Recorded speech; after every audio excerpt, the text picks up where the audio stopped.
लाहौर में है। It's city known for its history and culture. जिन्हें लाहौर नहीं देखा वो जमिया ही नहीं। क्या? लाहौर ही ऐसा कहते हैं कि लाहौर मशरिक का पेरिस है। आईफिल टावर कहाँ है?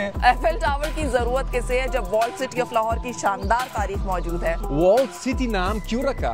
सदियों पहले लाहौर की हिफाजत मट्टी की दीवार तामीर करके यकीनी बनाई गई। बाद में शहनशाह अकबर ने ये दीवार पक्की करवाई और इसमें 13 दरवाजे भी नस्ब कराए। और अब क्या रह गया है? 13 में से सिर्फ 6 अपनी असली हालत में मौजूद हैं। बरतानवी दौरे हुकूमत में ये दीवार और ज्यादातर दरवाजे मुनहदिम कर दिए गए। फॉलो मी, ये है दिल्ली गेट। दिल्ली इंडिया का कैपिटल? हाँ, ये दरवाजा एक रॉयल ट्रेल था, लाहौर से दिल्ली जाने का वाहिद रास्ता।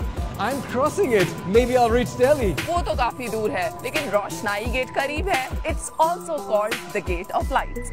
Lights? क्यों? इसे शाम को राहगीरों के लिए रोशन किया जाता था। And who's guiding me through this crazy city? तुम्हारी रहनुमाई मैं करूंगी। क्या आप भी लाहौर आना चाहेंगे? कमेंट्स में बताएं।